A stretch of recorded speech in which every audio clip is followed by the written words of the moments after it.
All right. Hello, anyone, everyone. Obviously, I've not had enough tea. It's Friday, and this is going to be the first of hopefully a monthly series of things on just how do we up our game and become better hiring managers. So the first kind of one I wanted to go over, and everyone can pipe in with 2 cents, 3 cents comments, whatever. But I'm going to start with just a couple example questions, and we'll kind of kick them around and go over why some of these are good questions and why some of these are bad questions. Is why do we ask the types of questions that we ask, and what makes them good or what makes them bad when we're interviewing someone? So in the doc, I did link 2 resources that people can read. They're just blog posts about what makes good interview questions. I thought they were okay blog articles if you're the bloggy type person. And then I kind of made a reference in the notes area to, ideally, we're trying to get users to give us a star response, whether they realize it or not, whether it's intentional or not, and that situation, task, action, result. And that kind of gets into my next point of, if I'm asking you a trivia question or I'm asking you a close-ended question, you really don't get the opportunity to give me a story. And I only have 45 minutes to learn about you. And so you giving me a story gives me more threads to pull on. So I'm going to start with a couple shitty questions. And I'm going to pick on David as my guinea pig. So, David, have you done project management work before? I have. Do you know what a WAF does? I do. Can you tell me, when I block something with my WAF, what happens? I'm sure I could. Okay, so those are bad questions. And as you can see, I'm not giving him anything to work with. So and trivia questions are the same. If I ask you how many cars does it take to fill up a parking lot that's a certain size, it proves that you've memorized something and you can give me that information, or you're just really good at random trivia about bacon or software coding or algorithms. It doesn't actually tell me if you could do your job. Although they make great icebreakers. I used a trivia question on a candidate who, in his profile, was a self-professed Disney nut and trivia expert. So I went and I looked up an obscure Disney question and gave that to him about 3 questions in. He did not totally get the question. Valid.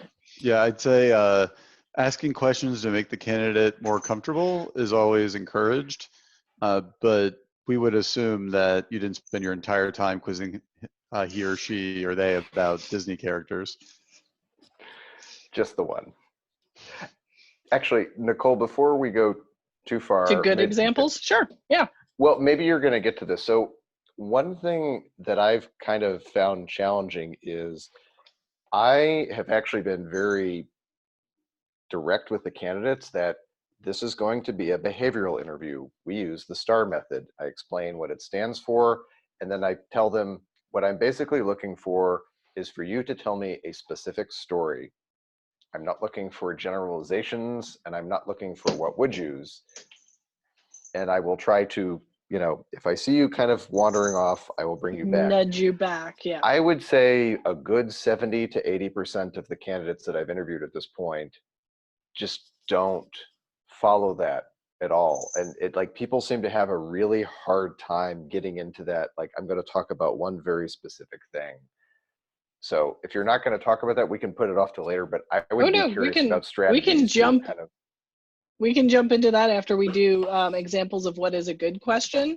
We can say, okay, if you do a good question, but the candidate is giving you a hypothetical or something instead of a situation, how do you nudge them back on track? Because that is a problem. To good questions. Yes. So there's obviously, people can be nervous.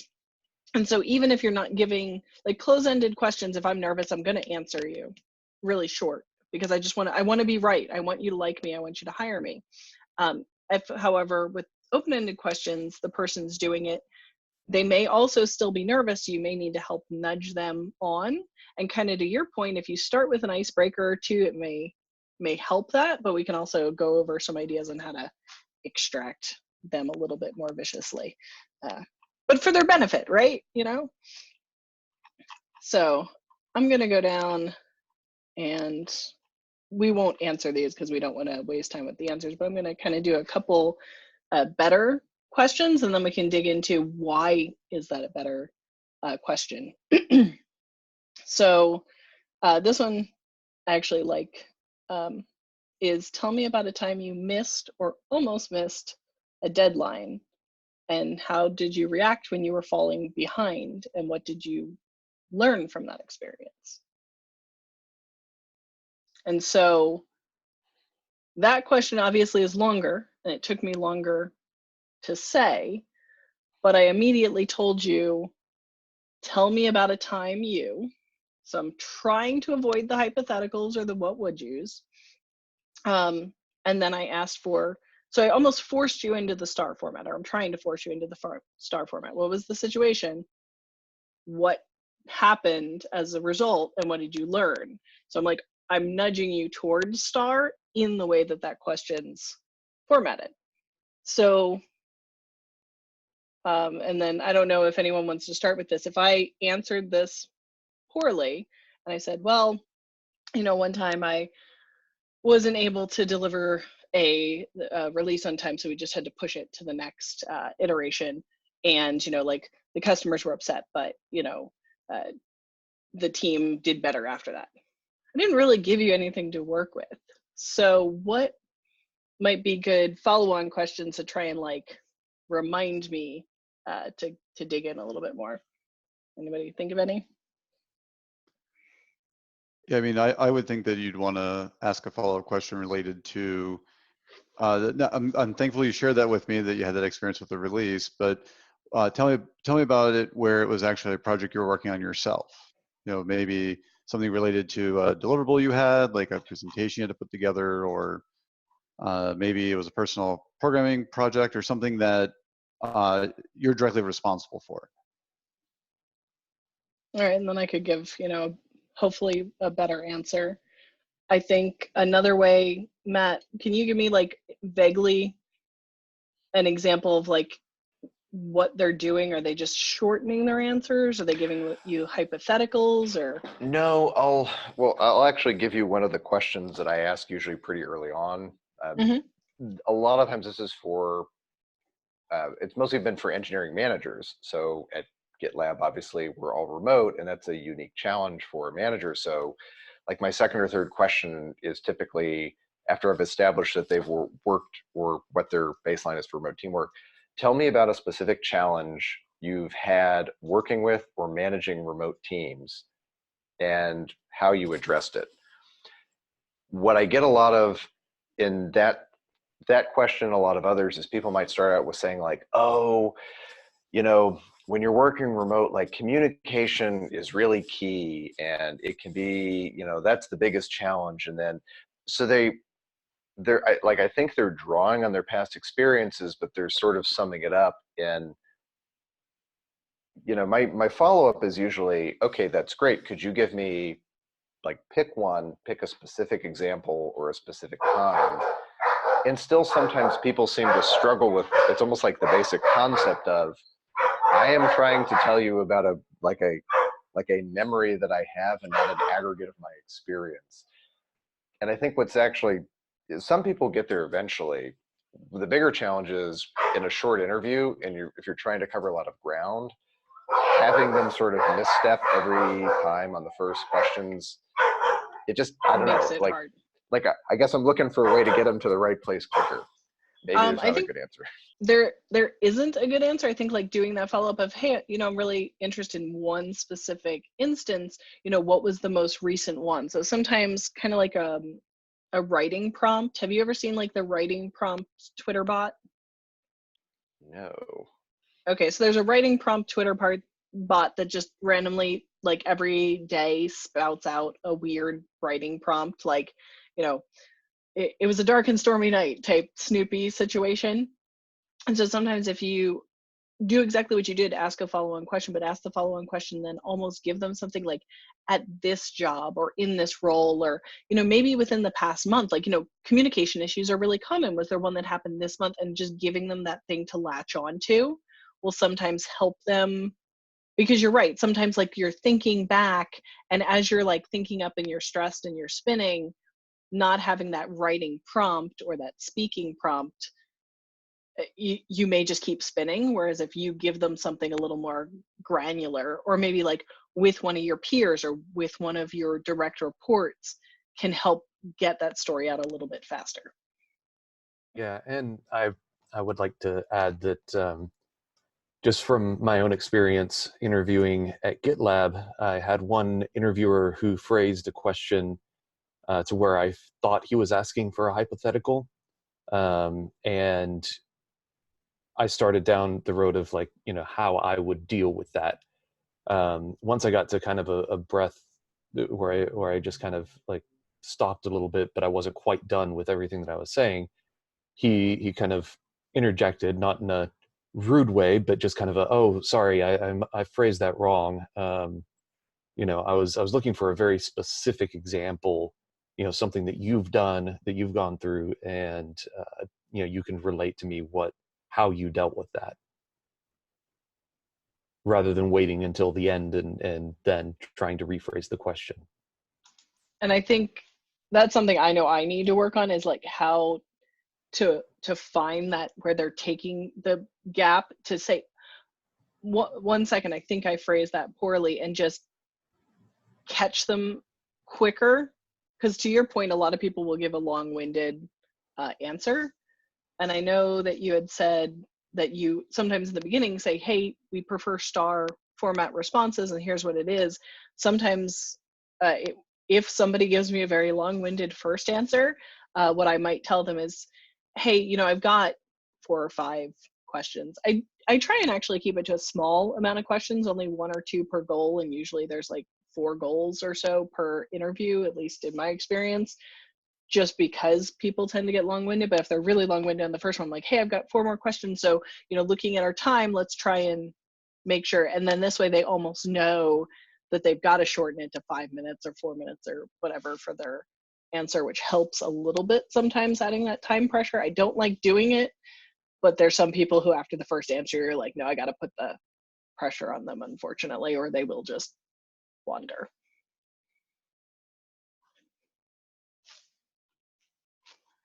When you're fighting 2 natural aversions, you're fighting the natural aversion of people who are nervous to talk more. And you're fighting the natural aversion, and I don't know where this comes from, if it's taught or not, to provide as little information as possible and answer the question incredibly quickly.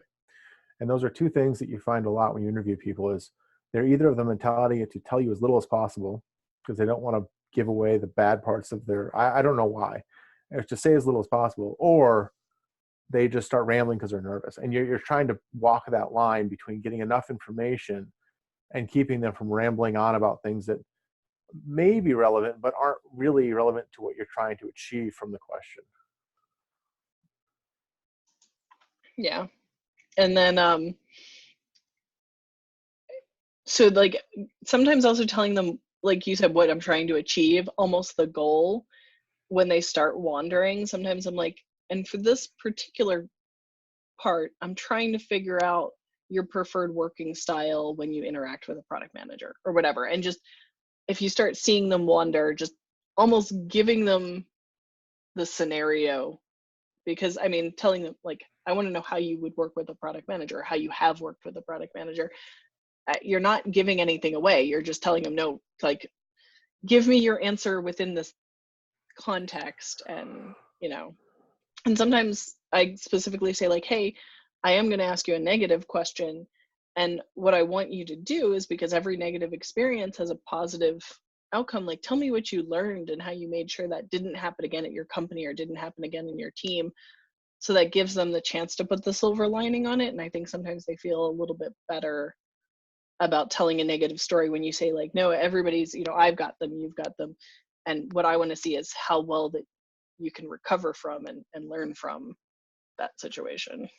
Well, there's ways to phrase that in the positive too. You can say, can you tell me a time where you solved the problem like, and give them the example. And then that has them espousing their virtue and not trying to focus on, I mean, you're getting the same information. It's just they feel like instead of telling you something they did wrong and then how they fixed it, because fixing implies a problem in the first place, you can say, tell me it's a time when you were able to recover from something. Terms like fix have a connotation associated with them, and I think we just have to be sensitive to that when you ask candidates about fixing something. Yeah, I agree with that. I'd say that the kind of the question that Nicole read a little bit ago, really that question is trying to address what you're saying. Like we're really trying to get a sense as to what's your cognitive thought process on what you would do in this situation, right? And really and I'll share from my personal experience, a lot of what I'm looking for in a question like that isn't, are you the perfect person and never have problems, or are you the perfect person, you never have like time issues, which is what that question was talking about. But are you self-aware to realize that, everybody has that, and what are you learning from the times when that happens to you? Because if you're kind of coming to that question like, well, I've never had a problem where I've missed a deadline because I've been a star employee my entire career, like that's obviously a red flag of a different kind at that point. And so I I completely have agree. I think no ability to identify my own flaw. yeah, because I think at the end of the day, we're all human, right? And well, at least you are. I might be a robot, but the intent is to have a real conversation, and as Nicole said at the beginning, get to know the person as much as you can in a 45-minute time slot. And I think kind of to one point is like, how do I know what I'm trying to learn about this person? And right now, for some of the job postings, and this is unfortunately not across all of the job postings, there's a project, and the project will say like the objective for the group interview is for the people who are going to be reporting to that person to assess them as a manager. So it's like, okay, well, if I'm assessing them as a manager and I look at the job posting, I'm going to ask them like, how do they respond to mentoring someone? How do they respond to hiring someone? How do they respond to someone when they're having a problem? How do they respond to, making sure that there's money for going to conferences and learning things and trainings, because those are things that are important to me. Now, when I went to go start doing front-end engineering managers, I looked and there was nothing in the project that kind of gave me a hint of what I was looking for. So my assumption based on interviewing UX people and stuff is, well, the first thing is probably how do they prefer to interact with, or how have they interacted in the past with product? What do they expect from product for us to provide them? What do they expect to provide to product? Does this at all align with the way that we work? So that's kind of where I start. And then I actually went in and I asked some of the front end managers across the company, like, hey, I'm doing this interview. This is the only objective I can figure out. There's no more documented ones. What else am I trying to assess? And they're like, well, if they're going to be within your stage, you should see if they align with knowing a bit about your stage. That's not a requirement, but it's a bonus. So I basically figured out there was like 2, maybe 3 objectives after talking to people, and I documented that for myself because they don't seem to have a project to document that like we do and UX does, which is kind of confusing because I thought that was a standard. But I think maybe that's something I should bring up with, front end and back end engineering so that that becomes more standard. But yeah, that's usually my tactic for figuring out what I'm going to ask in an interview. And I try not to have more than 5 questions because there's no way I'm getting past 5 questions and then also having time for somebody else to ask me stuff at the end. So, does anybody else have any tactics for how they figure out what areas they want to drill into on somebody? I mean, I first usually kind of building off what you said, I look at the resume to kind of understand their experience. GitLab has a very wide breadth of areas we're looking for people, and usually there's something related in their background that makes them a good fit for one of the positions we're talking to them about. And so kind of building off what Mark said earlier, I then try to ask them a good way to pose maybe like positive reinforcement type questions to kind of get them to talk about that experience. Because if you go back to Nicole asking me like if I know what a WAF is, if somebody's nervous and they have experience with it, they're going to be like, oh yes, I know what a WAF is, right? Because there's two ways people who are nervous answer. One is they give a very short answer, or as Mark said, they can give like a very verbose answer, and then you've lost them, right? So trying to get them engaged that way. And then I do what Nicole said. I parse the job description. You know, right now in Secure, we've been hiring for senior PMs and group PMs. And if it's a group PM position, I tend to focus more on the management component because I feel that the team is going to beat them up on the technical parts of it, you know, what the role is going to take. But I think it really depends on the examples Nicole gave, right? So if you're interviewing who's going to be a peer in another group, I think it's good to understand how you're going to interact with them and talk about scenarios that you've run into. If they're going to be a peer within your team, can they be part of that team and help everybody move forward? But if you're interviewing somebody who's going to be your manager, then I think you have a different perspective on that, and you really want to understand, can the two of you work well together? And asking questions around, I know Like Nicole, my number one thing I don't like is micromanaging. So I try to ask questions around like, you know, how do you, you know, make sure that someone's doing the work that, you know, needs to get done? And yeah, it's actually funny she says that, because I was gonna say I usually ask it the other way, because I'm asking them how they're going to manage the team. But yeah, asking questions like, you know, tell me a little bit about your management style and what previous teams would say about that management style if we were to ask them about it. Because now they're not going to be like, yes, you know, they actually have to give you a little bit of detail that you can build off of.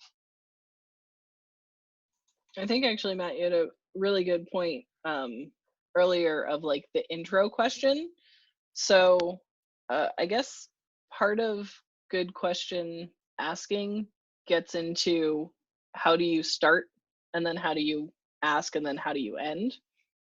And I think to your point, asking like a warm-up question or two, mentioning something that you saw on their resume, or sometimes after you've read their resume, like sometimes I'll just ask, is there anything on your, you know, in your history that you wanted to share but you didn't have room for in your resume? Because, you know, everyone tries to cut it down to one page. So when I see like a really condensed resume, I'll ask that sometimes, and people will be like, oh yeah, you know, I have like this crazy project that I worked on, but it really didn't fit in there or whatever, just to kind of get them to open up.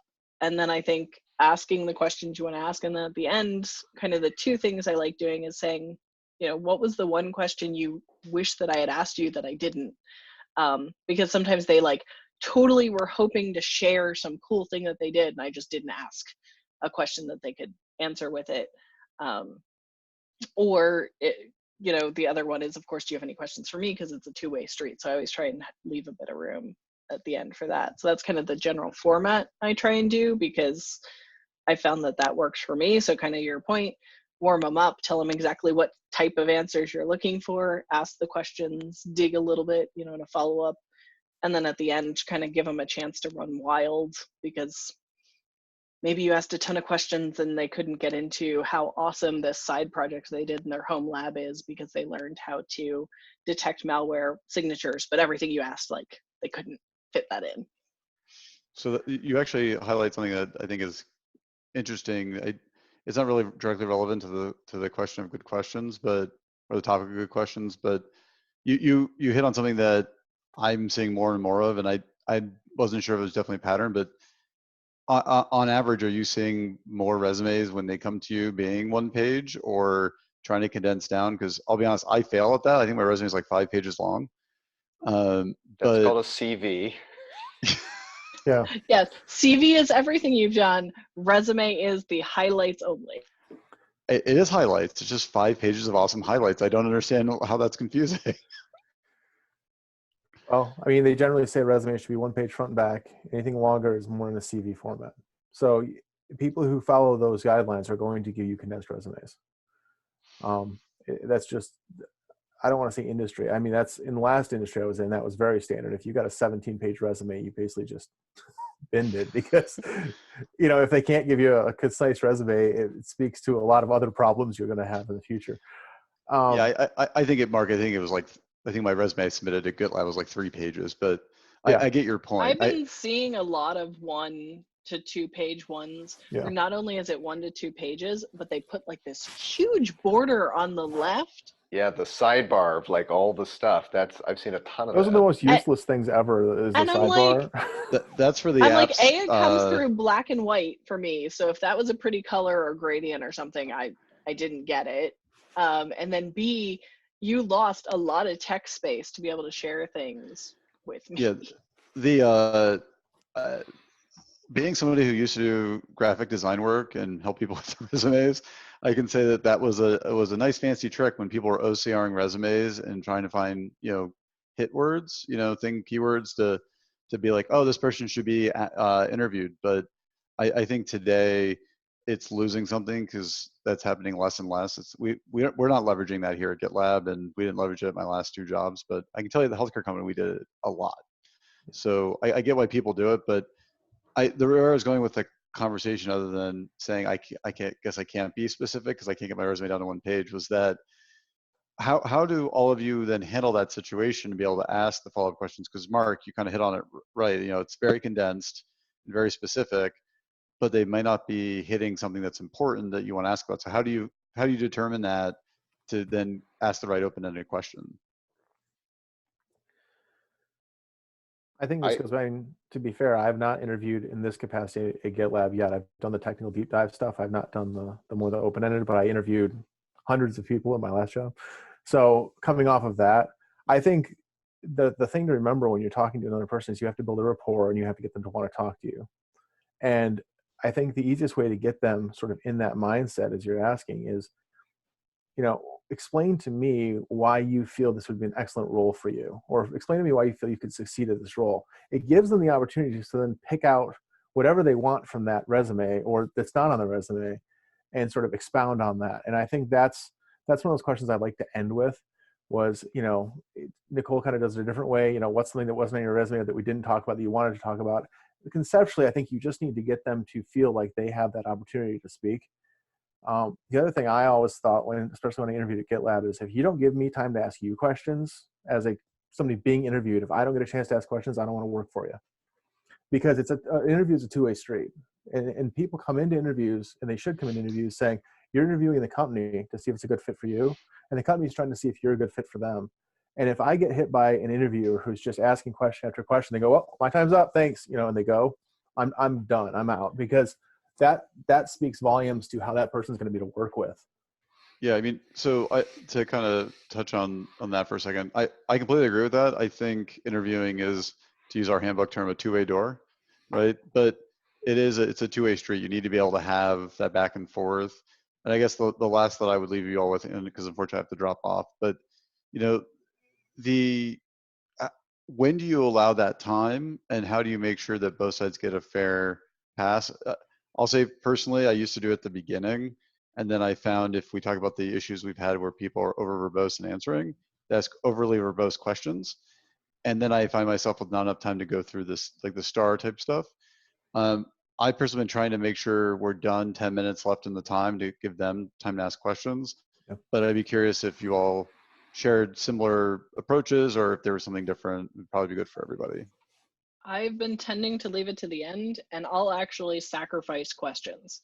So if I have a goal of asking 5 questions, an intro warm-up question, and then like the closing question, and we hit like the 10-minute mark, I'll just not ask my last question. Sometimes that isn't that great because, it makes it harder for me to assess, because I literally go through the job requirement and say like yes or no for each one of the required things for the job. But when they ask me questions, sometimes that lets me assess actually some of the stuff that I would want to answer. So yeah, I definitely put it at the end just because otherwise, yeah, it sometimes could eat it and then I wouldn't be able to ask any questions. And the other way to get people to expound more is that silence is golden. People are uncomfortable with silence, and if you don't say anything, they will tend to keep talking. So if you didn't get quite what you wanted, give it a 5-10 second silence, or nod your head, smile, and a lot of times people will keep going. And I think one of the best interview training sessions I had was with one of my old managers, and he said the first thing you should always do is spend the first 5 minutes just talking about who they are, because then they feel comfortable with you and you build that rapport. And then he goes, after that, he goes, say as little as you can. Ask your questions, say as little as possible.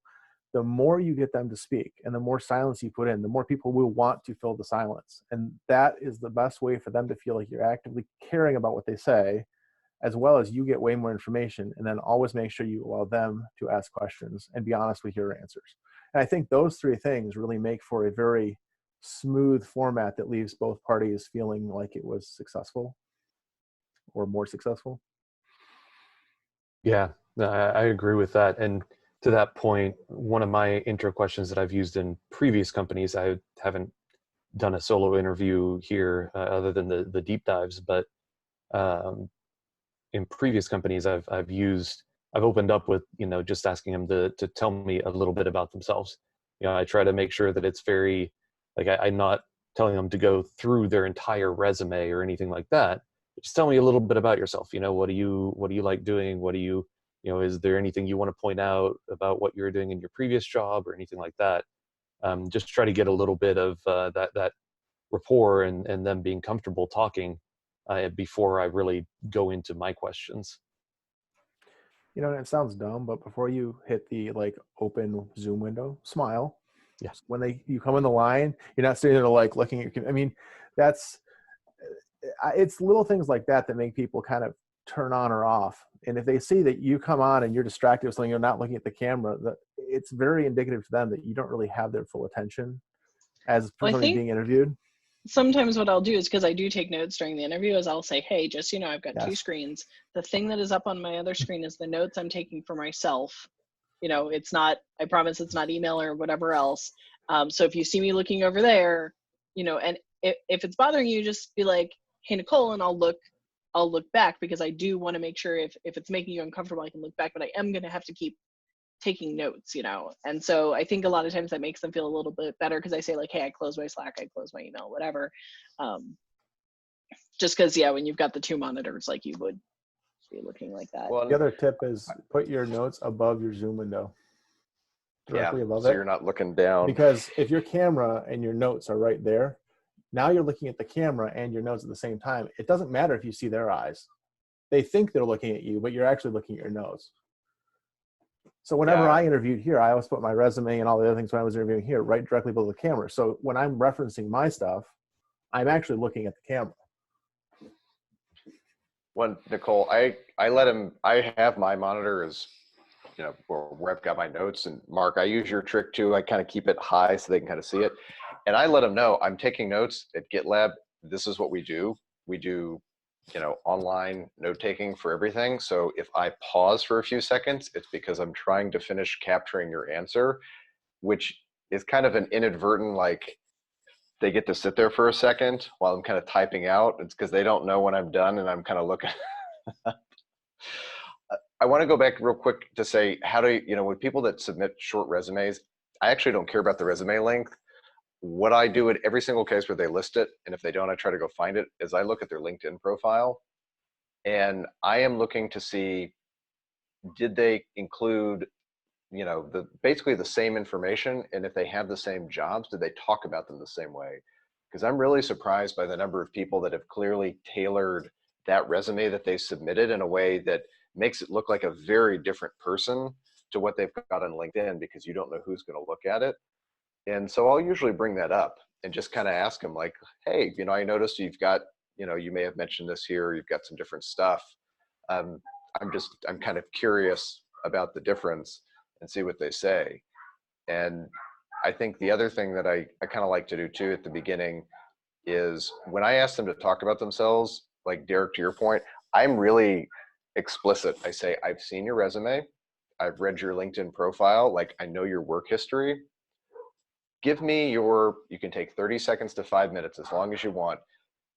Kind of give me your elevator pitch. Why do you like what you do? How did you start doing this line of work?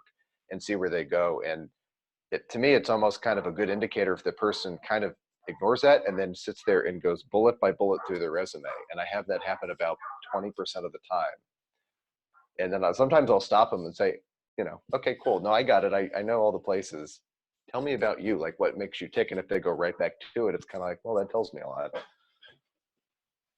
And to a point, though, some people just really don't do well on the spot. So making that question, to your point, a little bit pointed, what I'm looking for is, do you have, a side project or, activity or hobby that, you enjoy and is somewhat related that's not on your resume? Or how did you initially decide to take that first PM job? So making it a little more pointed sometimes if someone's like nervous and doesn't do well, that again, kind of back to the writing prompt idea, might get them on there. But to your point, some people just want to regurgitate.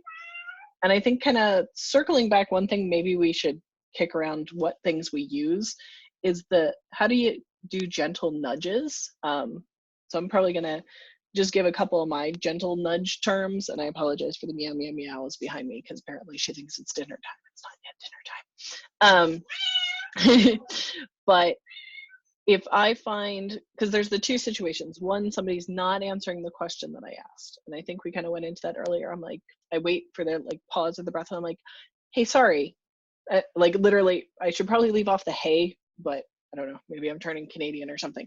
Like, hey, sorry, I might have phrased that poorly. Or, hey, sorry, I was actually really looking to find out how you have interacted with PMs in the past. And I try and just reiterate the point that they started derailing themselves, or circle way back to the beginning if they completely took it a wrong direction.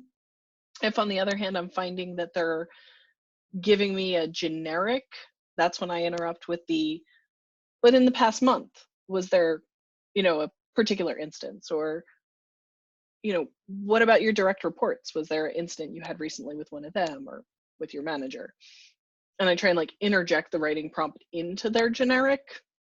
And then the other nudge that sometimes I give is when they're like just really meandering. And what I tend to do there is, can you give me the abbreviated version? Because I've got 3 more questions, which is kind of rude. So if anybody has a suggestion on how to do it less rude, but I just try and give them the, like, no, I really want you to finish, but maybe could you give me the cliff notes or the whatever?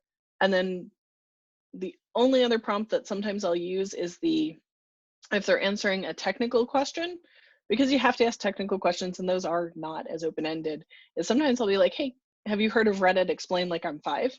And if they say yes, I'm like, could you explain it like I'm 5? Even if I know the technology, just to see how they can break it down, because then they can't necessarily use a memorized answer. They have to actually be like, well, are you familiar with planting bulbs in the spring? And if I'm like, yes, they could be like, okay, well, and they'll come up with some kind of weird thing to compare it to, or like, hey, you've built a sandcastle, right? Like, yeah, whatever, just to get them to explain it in a way that's not the Google answer. So those are my nudges. What nudges do y'all use? The one prompt to get people to kind of jump ahead, like if you say they're meandering and they're kind of not getting where you want to go, you can say, this has been really interesting. Can you tell me how you solve that problem? Or can you tell me what the solution of it being? Or how did you solve that in the end? And it gives them the prompt to jump forward, like, jump to the solution portion. Like, oh, you've done a really great job explaining what the problem was. Can you tell me how you solved that problem? And then it becomes a more positive experience. And I think 90% of interviewing somebody is keeping them comfortable, or as comfortable as possible, because everybody's nervous to some degree, or I shouldn't say not everybody, but most people are nervous to some degree. And if you can overcome that nervousness and actually get more information out of them, you'll get better answers even if you get less of them. Yeah, and I would also put in, if there is ever a time that you feel like you have to, say, oh, we need to be conscious of time. The way that I've phrased it in the past is to kind of focus it on them and say, hey, I want to make sure that I'm, aware of your time and I'm not taking up too much of your time. And I want to make sure that you have enough time at the end to ask me questions as well. So, and then kind of phrase it that way if you feel like you need to bring that up. But, to Mark's point, sometimes you don't even have to. If there's a way to jump in and say, yeah, okay, yeah, that makes sense. So how did you solve it? You just have to find that stopping point so that you're not just directly interrupting them in the middle of a sentence and, looking like you're rude or impatient or something. Well, I'll tell people up front, I really want to make sure at the end of this interview, you have time to ask all the questions you have of me. So I want to make sure we get through these questions, and I kind of try to get a timeline.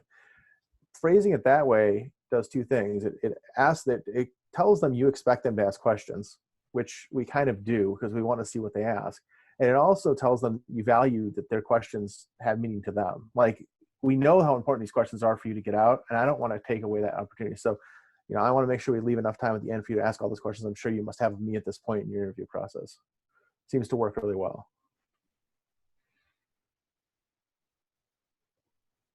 Those are all like super great ones.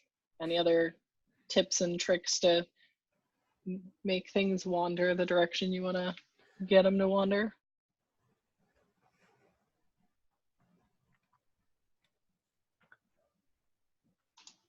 All right, so I guess we can kind of dive a little bit into follow-up questions if we want, because we've got like 5 or so minutes. Hi, did Daddy feed you? So what I find to be the most valuable part of a follow-on question, because I won't always need to ask them, is sometimes they'll answer like 2 or 3 of the parts of the star, but they won't really give me honestly the valuable bit. Like if I'm talking to a user experience designer and I'm asking them, once you've made your end design to solve a problem, what's going to be your approach to get it broken down so that it can be deployed iteratively? And if they kind of talk about, jumping to the end, like okay, well, I've got the stories and I create multiple mocks. It's like they skip the beginning of like, well, did you talk to engineering or anything? So sometimes what I'll do is I'll be like, okay, well, in order to get to that, intermediary design steps, who did you work with? And I might literally put in questions like, who did you work with, or how long did it take, trying to get them to actually tell me a little bit more of the story. Because the part I'm most interested in that question personally is, did they do it in isolation or did they do it with both engineering and product? Because that's the type of teams that we have, and that's the type of responses I would hope to get. Or maybe they could say, well, I had to do it by myself, but I would have liked to have worked with, but they may not have had that opportunity, but just at least saying, I would have preferred more interaction with engineering, or if engineering had more time or something. So sometimes follow-up questions let me dig in, which gets into like me taking notes. And so honestly, to ask a good follow-up question, the most important part is taking good notes. So you can say, well, I think, I heard you say that you created, 5 or 6 intermediary mocks to show how to get to the end design, but did you design them by yourself, or, how did you create those? And that allows me to say, yes, I listened to you. I heard that there was 5 of them, and that, whatever, but I seem to have missed a part in the beginning, or, can you tell me about that? So do you have a specific tactic, anybody, for how you ask your follow-up questions so that it's giving you the data you want? And sometimes it's not about getting more of the story, it's getting the particular part of the story that's relevant to the job you're expecting them to do. Well, I think sometimes it actually makes sense for follow-up questions to be more closed-ended, because if you need something specific out of the candidate and they've done a really good job of describing the story, but you missed a key point, I think at that point go, maybe I missed it in the conversation, but I'm really curious. Can you tell me, who did you collaborate on for that piece of those 5 mock-ups? It mimics back, but you're asking a specific question, because sometimes you just want to get the answer to that and then you want to go to the next question. And you don't necessarily want them to start talking again about, like, pick up from there and like start all over again. Because I think sometimes people are like, oh, I missed that. Well, I'll start there and I'll just keep going. You're like, I don't need the same story again. So oftentimes in the follow-ups, that's where I will ask more closed-ended questions. Just, hey, just to clarify, when you were talking about that, what did you mean by that? Or something along those lines. And usually you get a much shorter answer there. Yeah, absolutely. I agree. And it also, I think, creates a little bit of a dialogue, because there's some back and forth that shows that you were listening to them, and that, you're interested enough to ask a question about it, right? Because I've been annoyed in the past when I've been interviewing and someone just, they ask a question, I tell them the story, and then immediately it's like okay, here's the next question, right?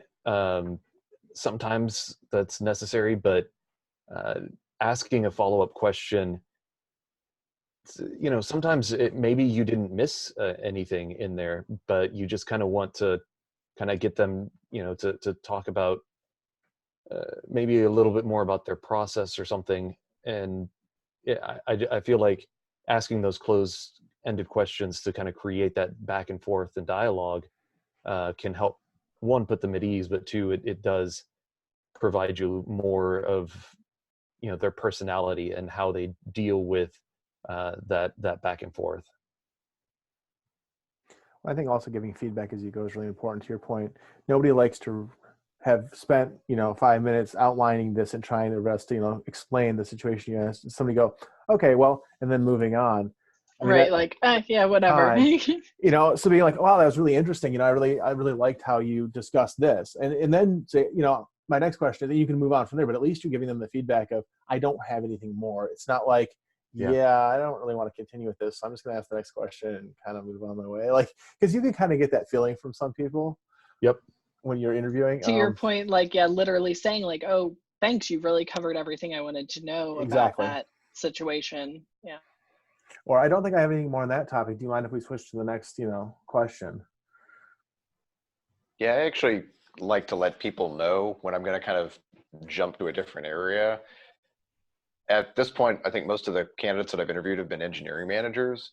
And so I had kind of started off with a list of questions, and then I've kind of refined them, I've added to them, and I've organized them in such a way that they're a little bit more organic to sort of move between. So if once I've kind of gotten one answer, I try to find a pivot to the next one, like, oh, that's great. Like you've told me about, how you built this team up.